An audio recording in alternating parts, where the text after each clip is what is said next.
জামতলা বিচে যাচ্ছি সিরিয়াল ধরে, যে যার মতো করে। গভীর জঙ্গলের ভিতর দিয়ে আমরা জামতলা বিচে যাচ্ছি। চারদিকে জঙ্গল আর জঙ্গল। দীর্ঘ পথ পাড়ি দিয়ে প্রায় 3 কিলোমিটার হেঁটে বঙ্গোপসাগরে চলে আসছে।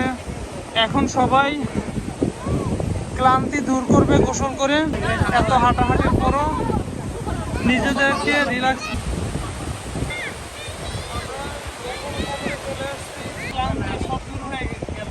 রিল্যাক্স খাদি অরণ্যে ভরপুর জামতলা বীচ। যখনই প্রাকৃতিক কোনো দুর্যোগ আসে, এই বীচ মূলত বাংলাদেশের ডাল হয়ে থাকে। বিচে সবাই গোসল করতে নামছে।